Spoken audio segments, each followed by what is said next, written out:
سرما کے آغاز پر سائبیریا سمیت دنیا کے تمام تر سرد ترین مقامات سے مہمان پرندوں کی آمد کا سلسلہ شروع ہو جاتا ہے۔ مہمان پرندے انڈس فلائی وے زون کے راستے ہزاروں میل کا سفر طے کر کے کراچی سمیت سندھ کی دیگر آبگاہوں کی جانب رخ کرتے ہیں۔ ہر سال نومبر کے مہینے سے ان کی آمد کا سلسلہ شروع ہو جاتا ہے۔ مارچ کے مہینے میں 4 مہینے قیام کے بعد یہ پرندے واپس اپنے مسکن کی جانب رخت سفر باندھ لیتے ہیں۔ مہمان پرندے سرد مقامات سے ہجرت اس لیے کرتے ہیں کیونکہ برف باری میں ان پرندوں کی خوراک برف تلے دب جاتی ہے اور پرندے بھوک سے مرنے کے خطرے سے دوچار ہوتے ہیں، تو وہ اپنے گھر بار چھوڑ کر ایسے علاقوں کا رخ کرتے ہیں جہاں خوراک وافر مقدار میں موجود ہوتی ہے۔ کچھ عرصے بعد جب موسم تبدیل ہوتا ہے اور خوراک کے ذرائع بھی کم ہونا شروع ہو جاتے ہیں تو مہمان پرندے اپنے گھروں کی جانب واپس لوٹ جاتے ہیں۔ مہمان پرندوں میں خشکی اور آبی دونوں پرندے شامل ہوتے ہیں۔ Conservator Sindh wild life Javed Mehr کے مطابق سال 2021-22 کا سروے کیا گیا، جس کے دوران کراچی سمیت دیہی سندھ کی آبگاہوں میں 6,61,537 پرندے مہمان بنے۔ یہ تعداد پچھلے سال کے مقابلے میں 49,140 زیادہ رہی۔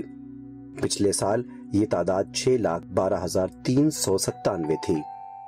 مائیگریٹڈ برڈز پر ہونے والی تحقیقات کے مطابق پاکستان میں ہر سال ہجرت کر کے آنے والے پرندوں کی 50% سے زائد تعداد سندھ کی جھیلوں اور ساحلی آبگاہوں پر قیام کرتی ہے، اور یہی وجہ ہے کہ صوبہ سندھ کی بیشتر جھیلوں اور بعض ساحلی مقامات کی بین الاقوامی اہمیت اجاگر ہوتی ہے۔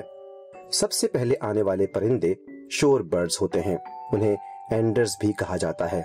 یہ پرندے زیادہ وقت نیم گہرے پانی میں کھڑے ہو کر گزارتے ہیں اور ساحل سمندر کی ریت سے کیڑے مکوڑے کریت کر کھاتے ہیں۔ ان پرندوں میں کرلیو، گوڈوک، شینگ، سینڈر پائپر، اسٹلٹ، سینڈر پلیور اور اسٹنک وغیرہ شامل ہوتے ہیں۔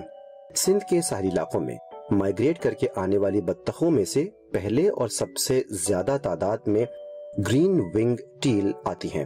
یہ بطخوں میں سب سے چھوٹی نسل کی بطخ ہوتی ہے جو عام طور پر مینگروز میں بسیرا کرنے والے وینڈرز کے آس پاس دکھائی دیتی ہے۔ ساحلی علاقوں میں مینگروز کے قریب جو سب سے زیادہ دل فریب پرندے دکھائی دیتے ہیں وہ ہیں گریٹر فلیمنگوز۔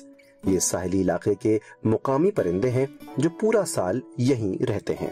موسم سرما میں ہجرت کر کے آنے والے فلیمنگوز بھی ان کے ساتھ مل جاتے ہیں، یوں ان کی تعداد میں خاطر خواہ اضافہ دیکھنے میں آتا ہے۔ ساحلی علاقوں کے علاوہ دریائے سندھ کے ساتھ پھیلی ہوئی چھوٹی بڑی جھیلیں اور میدانی آبگاہیں بھی بہت بڑی تعداد میں ان مائیگریٹڈ برڈز کو خوش آمدید کہتی ہیں۔ میٹھے پانی کی جھیلوں میں سب سے زیادہ تعداد میں بطخیں آتی ہیں اور ان کے بعد دوسرے نمبر پر جو پرندے بہت بڑی تعداد میں آتے ہیں وہ ہیں یوریشین کوٹس۔ سندھ میں مہمان پرندوں کی آبگاہوں میں ضلع ٹھٹہ کی ہالجی جھیل سب سے زیادہ مشہور ہے۔ شکاری جھیل میں لگے سرکنڈے کی تیلیاں کاٹ کر وی کی شکل کا مورچہ بناتے ہیں۔ سرکنڈے پانی میں نہیں ڈوبتے، اسی لیے بندوق سرکنڈے کے اوپر تیرتی رہتی ہے۔